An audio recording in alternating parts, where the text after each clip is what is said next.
নমস্কার, news night prime নিউজে সবাইকে স্বাগত। আমি রয়েছি আপনাদের সাথে মীনাক্ষী। চোখ রাখছি খবরে। হাওড়া রিভার ফ্রন্ট ডেভেলপমেন্ট প্রজেক্টের কাজ শেষ হয়ে গেছে, শীঘ্রই তার উদ্বোধন হবে বলে মঙ্গলবার জানিয়েছেন মুখ্যমন্ত্রী ডাক্তার মানিক সাহা। চম্পাছড়ায় হবে বৃষ্টির জল সংরক্ষণাগার। এছাড়া আগরতলা মাস্টার প্ল্যানের কাজ 70% শেষ বলেও জানিয়েছেন মুখ্যমন্ত্রী।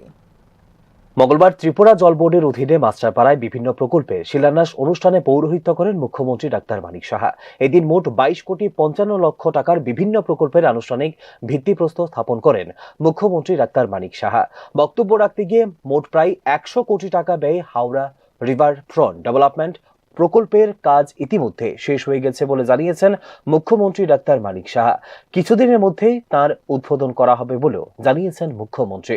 শুধু তাই নয়, বৃষ্টির জল ধরে রাখার জন্য চম্পকনগরের চম্পাছড়ায় বাঁধের মাধ্যমে সংরক্ষণাগার নির্মাণ করা হবে বলে এদিন অনুষ্ঠানে জানিয়েছেন মুখ্যমন্ত্রী ডাক্তার মানিক সাহা। আপনার সাথে যুক্ত আছে আমাদের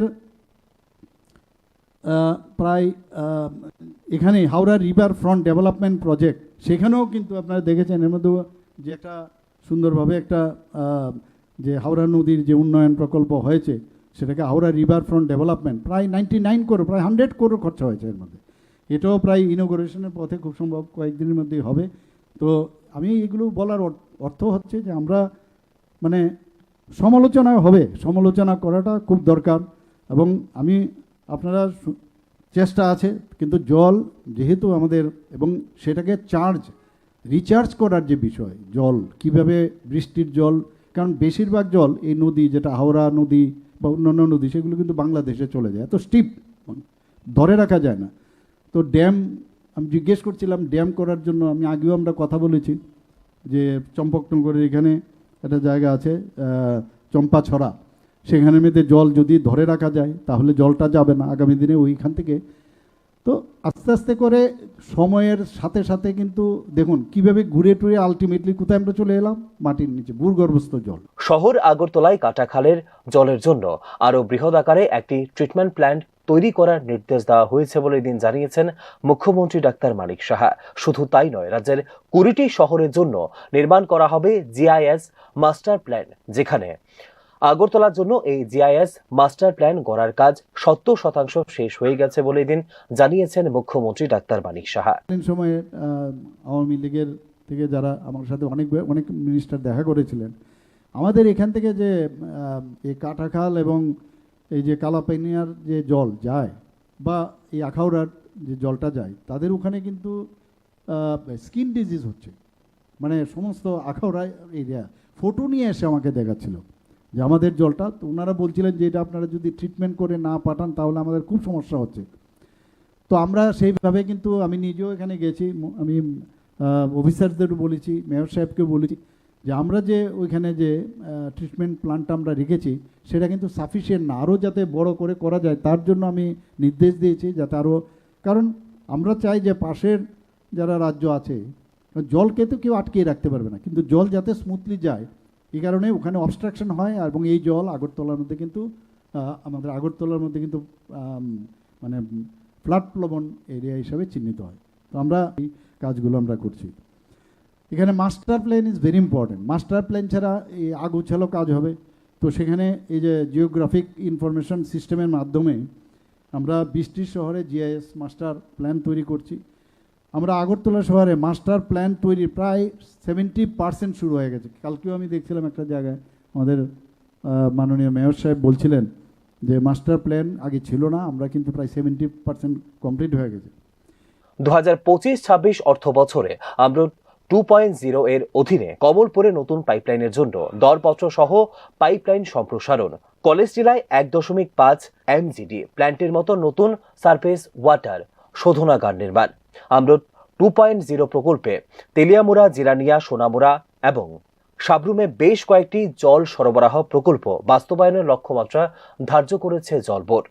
আগরতলায় শিববাড়ি পুকুর, উজান অভয়নগর বাজার পুকুর এবং বিভিন্ন অ্যাপার্টমেন্ট কমপ্লেক্সের জন্য জল সংযোগ নিশ্চিত করা, উদয়পুরের মহাদেব দিঘি এবং কৈলাস শহর IDSMT পুকুর সহ বিভিন্ন স্থানে পুকুরের সৌন্দর্যায়ন এবং পুনরুজ্জীবন পাইপলাইন মূল্যায়নের জন্য নন মোটরাইজড পরিদর্শন, রোবট সংগ্রহ করা, জলের গুণমান রক্ষায় আয়রন রিমুভার প্ল্যান্ট স্থাপন করা প্রাথমিকতা বলে জানিয়েছে জল বোর্ড। এদিন মাস্টারপাড়ায় একটি নতুন জল পাম্প এবং শোধনাগারে স্থাপন করা হয় ভিত্তিপ্রস্তর। Bureau report, news now. দেরাদুনে বর্ণবাদের শিকার এঞ্জেল চাকমার পরিবারের হাতে উত্তরাখণ্ডের মুখ্যমন্ত্রী ঘোষিত অর্থরাশির পাশাপাশি রাজ্য সরকারের পক্ষ থেকে 5 লক্ষ টাকার অর্থরাশির সহায়তা তুলে দিয়েছেন মন্ত্রী সান্ত্বনা চাকমা এবং মন্ত্রী টিঙ্কু রায়। মঙ্গলবার এক প্রশ্নের উত্তরে এই কথা জানিয়েছেন মুখ্যমন্ত্রী ডাক্তার মানিক সাহা। শুধু তাই নয়, এঞ্জেল চাকমার মৃত্যুর ঘটনায় দোষীদের উপযুক্ত শাস্তির জন্য উত্তরাখণ্ডের মুখ্যমন্ত্রী পুষ্কর সিং ধামির সঙ্গে কথা হয়েছে বলে জানিয়েছেন মুখ্যমন্ত্রী। এই ধরনের যে কোনো ঘটনায় সরকার বরাবরই সহায়তার হাত বাড়িয়ে দিচ্ছে বলেও জানিয়েছেন মুখ্যমন্ত্রী ডাক্তার মানিক সাহা।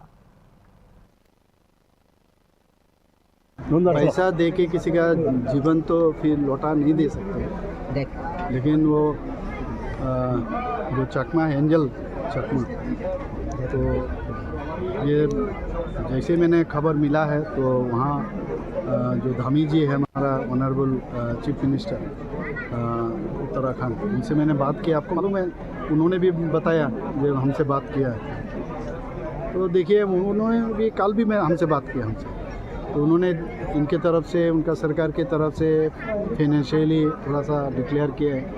हम भी हमारा त्रिपुरा सरकार की तरफ से 5 लाख रुपए का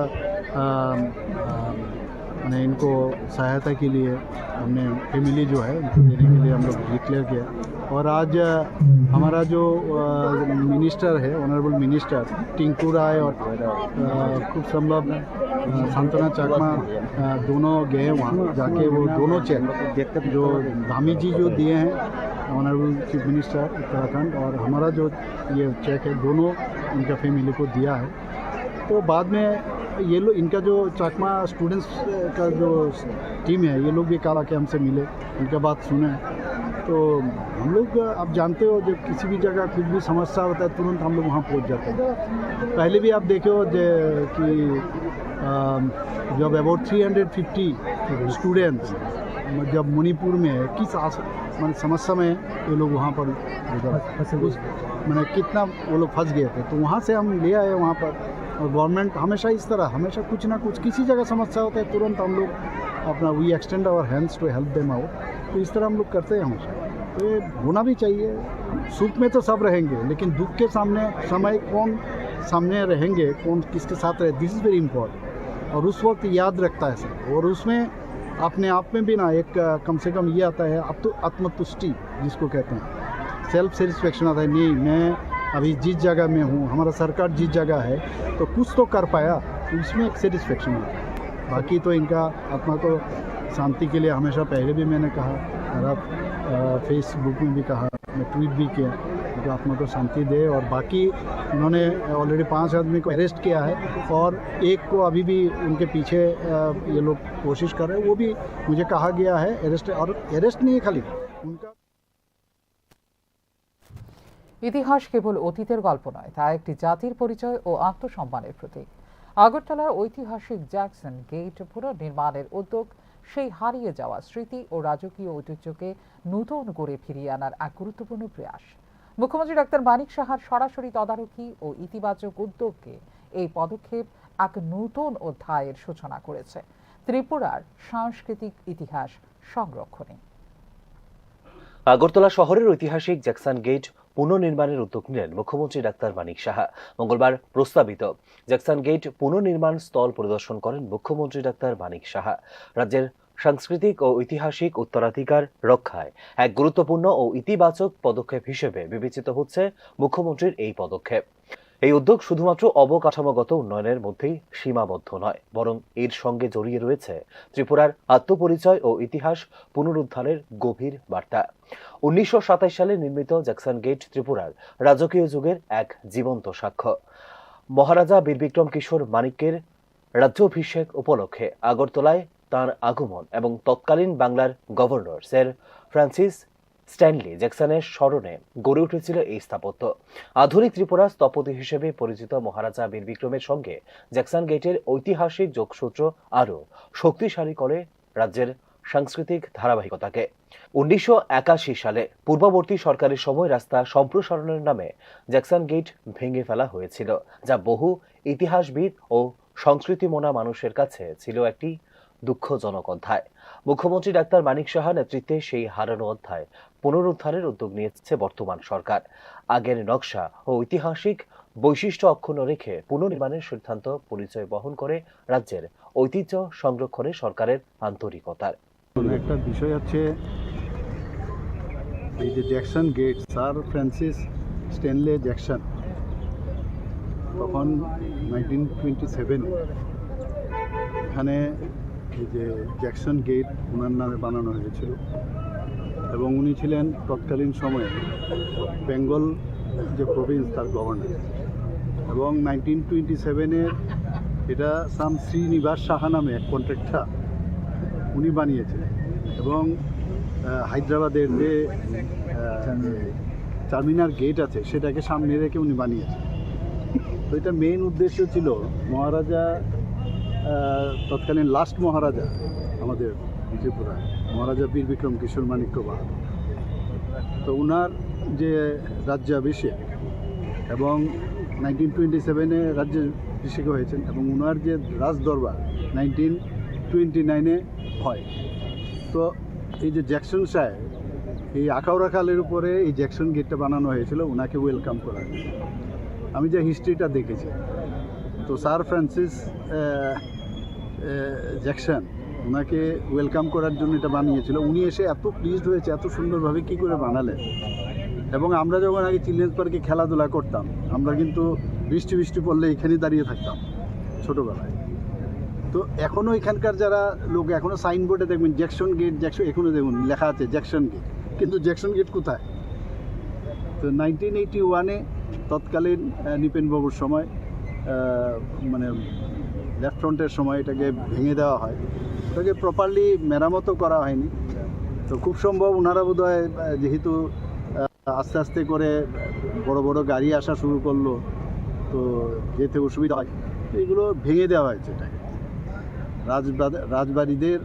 রাজাদের অনেক কাহিনী কিন্তু ওরা নষ্ট করেছেন, আর আমরা এসে এদেরকে মানে সম্মান দিচ্ছি এখানে।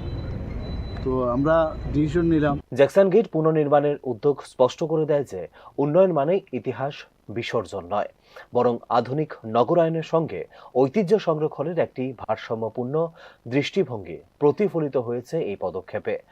আগরতলার নগর পরিকল্পনায় ঐতিহাসিক স্থাপত্যকে সম্মান জানানোর এই মানসিকতা ভবিষ্যতের উন্নয়ন প্রকল্পগুলির ক্ষেত্রেও দৃষ্টান্ত স্থাপন করবে বলে মনে করছেন বিশেষজ্ঞরা।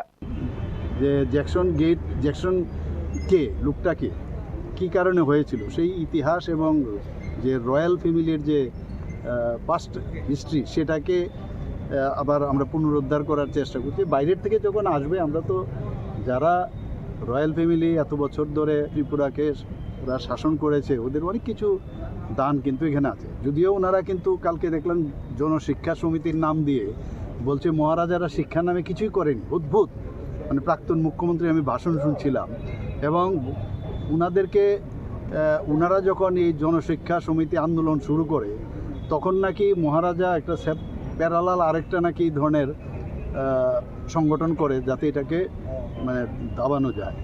কিন্তু আমরা তো দেখেছি মহারাজাদের সময়ে অনেক কাজ ওনারা করেছেন এবং ওনাদেরকে একমাত্র ভারতীয় জনতা পার্টির যে সরকার, মাননীয় প্রধানমন্ত্রী যে এবং আমাদের ত্রিপুরা রাজ্যে আমরা যখন এসেছি, আমরা কিন্তু ওনাদেরকে সম্মান দেওয়ার চেষ্টা করছি।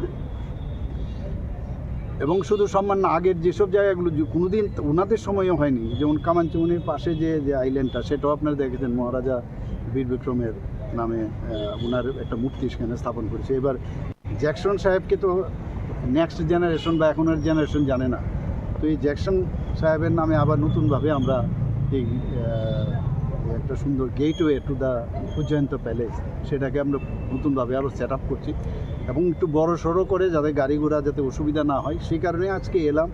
আর এখানে যেহেতু ড্রেনের উপরে আগে ছিল, ড্রেনের উপরে করা যাবে না, তো ড্রেন থেকে একটু পাশে সরিয়ে এটা করা হচ্ছে।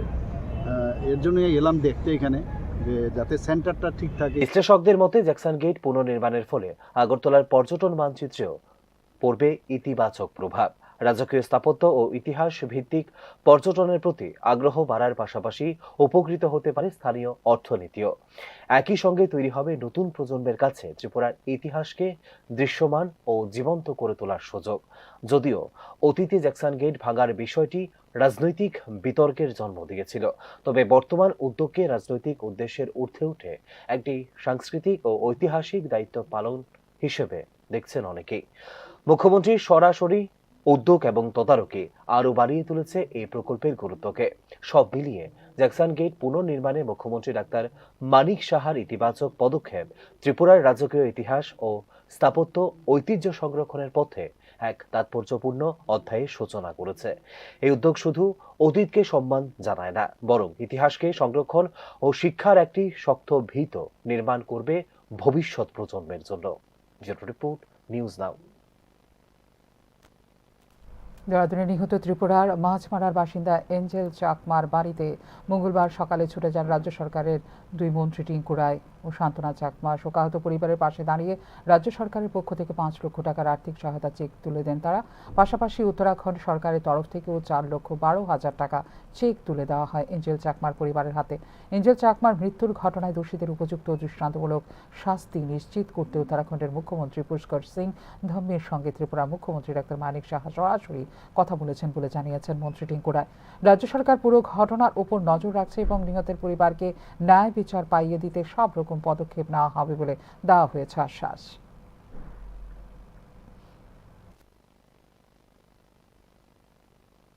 আপনারা সকলেই জানেন এরকম একটা ঘটনা যেটা বলার আমাদের ভাষা নেই, যে এরকম দুঃখদায়ক একটা ঘটনা, যে ঘটনা আপনাদের মাননীয় মুখ্যমন্ত্রীও দেখেছেন কতটুকু সচেতন এবং কিভাবে তিনি উত্তরাখণ্ডের মুখ্যমন্ত্রীর সঙ্গে কথা বলেছেন, বারবার কথা বলছেন, একবার না অনেকবার কথা বলেছেন। এবং এই ঘটনায় সেখানে গ্রেপ্তারও হয়েছে অনেকেই, এবং আরও যারা দোষী আছে সকলকে গ্রেপ্তার করা হোক এবং যতটুকু ম্যাক্সিমাম সাহায্য এদেরকে শাস্তি দেওয়া যায় তার জন্য যা যা করা দরকার মাননীয় মুখ্যমন্ত্রী সেগুলো দেখছেন এবং ওখানকার মুখ্যমন্ত্রীর সঙ্গে কথা বলছেন। সেখানে মুখ্যমন্ত্রীও খুব দুঃখ প্রকাশ করেছেন, পরিবারের লোকজনের সঙ্গে তিনি টেলিফোনে কথা বলেছেন এবং সেখান থেকে একটা 4,12,500 টাকার একটা চেক দিয়েছেন। পরবর্তী সময়েও আর্থিক সাহায্য করবেন। দেখুন, মানুষ তো আর ঘুরিয়ে দেওয়া সম্ভব নয়, তারপরেও তারা এই ঘটনার জন্য সবাই দুঃখ প্রকাশ করেছেন, একটা শোক বার্তা পাঠিয়েছেন এবং আমাদের রাজ্য সরকারও মাননীয় মুখ্যমন্ত্রী 5 লক্ষ টাকার একটা চেক দিয়েছেন। তো আমরা সেই চেক তুলে দিলাম এবং আমরা সবাই শোকাহত, আমরা সবাই দুঃখিত এবং আমরা যারা এইটার দোষী আমরা চাই তাদের শাস্তি হোক, যত বেশি শাস্তি দেওয়া যায় ততই কম হবে। কিন্তু আমরা চাই যেন তাদের এই পরিবারের দুঃখের সময় আমরা সকলেই তাদের সঙ্গে, শান্তনা চাকমা এখানকার মন্ত্রী, তিনি পেচারতল আর তিনি বিধানসভা থেকে নির্বাচিত, আপনারা জানেন একদম পার্শ্ববর্তী এলাকা, তো উনিও সঙ্গে আছেন আমাদের। অবসান হলো বাংলাদেশের রাজনীতির ইতিহাসে এক দীর্ঘ আলোচিত অধ্যায়ের। প্রয়াত হলেন বাংলাদেশের প্রথম মহিলা প্রধানমন্ত্রী ও বাংলাদেশ জাতীয়তাবাদী দলের নেতৃত্ব দানকারী ব্যক্তিত্ব খালেদা জিয়া।